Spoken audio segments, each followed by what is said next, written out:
তুমি এখন কোন ক্লাসে পড়ছো, কি পড়ছো? অনার্সে, অনার্স ফার্স্ট ইয়ার। অনার্স প্রথম বর্ষ পড়তেছো। কোন সাবজেক্টে পড়তেছো? সমাজবিজ্ঞান। সমাজবিজ্ঞান। তোমার বয়স কত তোমার? আমার বয়স 22 বছর। তানিয়ার মাধ্যমে সমাজ রাষ্ট্র আলোর পথ দেখবে যে প্রতিবন্ধী না, ইচ্ছা আগ্রহ থাকলে অনেক কিছুই জয় করা সম্ভব। দর্শক, আপনারা নিশ্চয়ই অবাক হয়েছেন যে এইটুকু মেয়ে কীভাবে অনার্সে প্রথম বর্ষে পড়তে পারে বা অনার্সে পড়তে পারে। তো আমরাও আসলে অবাকই হয়েছিলাম। তো মূলত বিষয় হচ্ছে তানিয়া বা শারীরিকভাবে প্রতিবন্ধী। তো আমরা তার বাসায় এসেছি, দেখি তানিয়া এই মুহূর্তে কী করছে। আমরা তার বাসায় চলে আসছি। দর্শক, তানিয়া এই মুহূর্তে কোথায় আছে আমরা একটু দেখব। তানিয়ার বয়স মূলত আসলে বাচ্চাদের মতো দেখা গেলেও শারীরিক বৃদ্ধি না হলেও ওর বয়স হয়েছে 22 বছর। তো তানিয়া এই মুহূর্তে কি করছে আমরা একটু দেখি।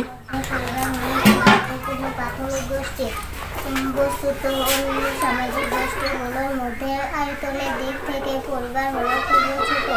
সমাজের এই দর্শক, তানিয়া সম্পর্কে বিস্তারিত জানতে ভিডিওটি না টেনে সম্পূর্ণ দেখুন। আর আমাদের চ্যানেলে নতুন হলে নিত্য নতুন ভিডিও পেতে চ্যানেলটি সাবস্ক্রাইব করুন। আর যদি সাবস্ক্রাইব করে থাকেন, থ্যাংক ইউ সো মাচ।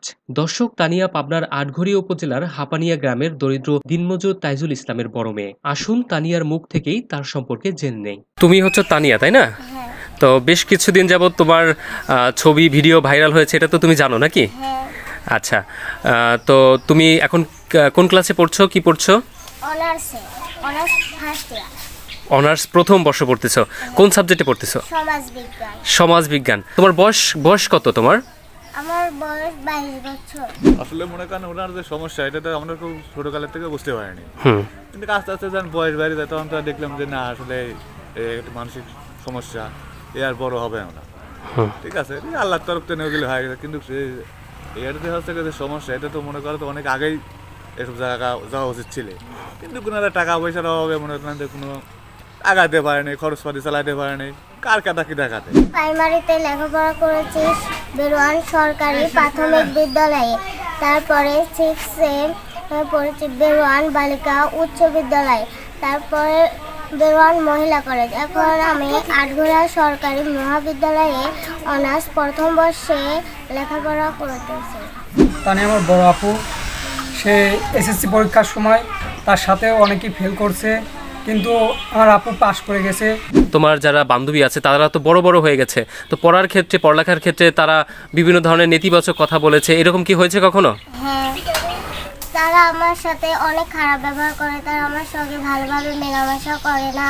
ওরা বলে তুই ছোট, শারীরিকভাবে তোর সাথে আমার সেরকম ভাবে বন্ধুত্ব করতে পারবো না, এগুলো বলে।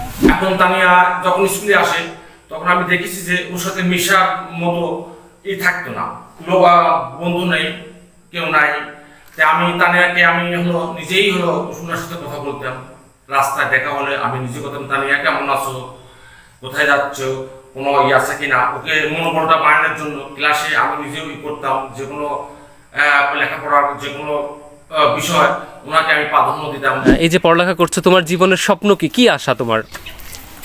আমার ইচ্ছা যে আমি যাতে ভালো একটা চাকরি করতে পারি, যাতে আমি নিজের পায়ে নিজে দাঁড়াতে পারি, বাবা মার পাশে দাঁড়াতে পারি, এটাই আমার ইচ্ছা।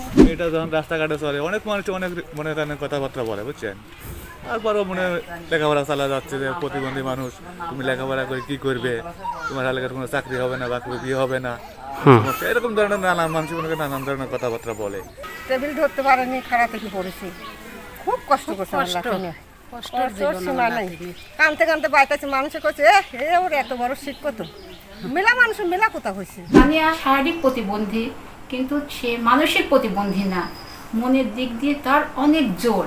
তাকে যখন আমরা জিজ্ঞাসা করছি, তানিয়া তুমি বড় হয়ে কি হতে চাও, তানিয়া বলছে যে ম্যাডাম আমি বড় হয়ে একটা চাকরি করতে চাই, যাতে পরিবারকে আগায় নিতে চাই। আমি যে প্রতিবন্ধী, আমি এটা সারা মানুষকে দেখাই দিব, প্রতিবন্ধী হলেও আমার মনোবলটা কিন্তু প্রতিবন্ধী না। কাদের সাথে খেলাধুলা করো? আমার সমবয়সী লোক আমার সঙ্গে তো খেলতে চায় না, কিন্তু আমার যারা অনেক ছোট তাদের সঙ্গে আমি খেলাধুলা করি।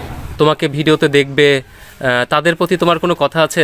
তুমি কি চাও তাদের কাছে, সমাজের কাছে, রাষ্ট্রের কাছে তুমি কি চাও?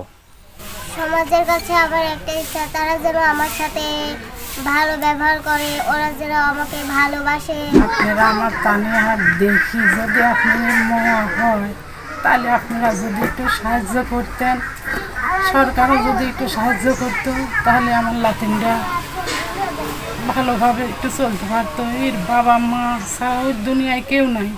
বাবা মা যদি মারা যায় ও দেখার মতন কেউ নাই। লেখাপড়া করতে তো খরচ হয়, এই খরচগুলো কিভাবে মেটানো হয়েছে? সে দিন আনে দিন খায়, সেখান থেকে সে 500 টাকা করে কামাই করে, ওখান থেকে আমাকে কিছু টাকা দেয় আর কিছু টাকা সংসারে দেয়। এভাবেই আমাদের সংসার চলে, এভাবে আমাকে লেখাপড়া খরচ দেয়। যখন হচ্ছে আমার পরীক্ষার ফিস লাগে তখন বাবার কাছে থাকে না, তখন অন্য জনের কাছ থেকে ধার করে নিয়ে আমাকে সেই টাকাটা দেয়, তখন আমি স্কুলে নিয়ে যাই, সেটা দিয়েছি। ইসলামিক হাসপাতালে গেলাম, সেই রক্তের গ্রুপ নিল, নিয়ে সারি পরে 7 দিন পর আবার যাতে বলছে, আমি গেলাম। পরে ওই রিপোর্টে 3 মাসের ডোজ লিখে দিয়েছিল, যে 3 মাসের ওষুধ খাওয়াও, পরে আবার আসো। পরে আমার আর সমর্থন কোলায় নাই, আমি আর যাইতে পারি নাই। আমি এইভাবেই তাকে এতদূর পর্যন্ত লেখাপড়ার দৃষ্টি থেকে আমি চোখ দিয়ে আমি তাকে লেখাপড়া করাচ্ছি।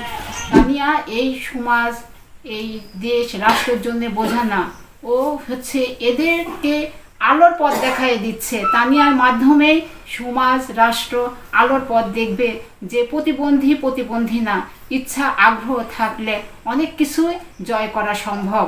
তানিয়ার পক্ষেও সেটা সামনের দিকে হয়তো হতে যাচ্ছে। আশেপাশের মানুষ নানান ধরনের কথা বলতো, কিন্তু আমি তোর মা, ও বাড়িতে এসে কান্নাকাটি করতো, মা আমাকে মানুষ বলতো যে আমি বড় হইনি, আমার জয়রিতা বিয়ে হয়ে যাচ্ছে, আমার বিয়ে হচ্ছে না, নানান রকমের কথা বলতো। মেয়ে আমার কাছে এসে কান্না করতো, কিন্তু আমি তো মা, আমি তো বুঝি মেয়ের ভিতরে। আমি মেয়ে বুঝাইছি না বলে মানুষ, তুমি ওদিকে কাজ করো না, তোমার লেখাপড়ার দিকে তুমি নজর দেবে, তোমার ওদিকে কান দেওয়ার দরকার নেই। সরকার যদি আমার মেয়েকে সুযোগ দিত তাহলে আরও 5 জন মেয়েরা যেরকম স্বাভাবিক হয়েছে তাদের মতন আমার মেয়েটা হয়ে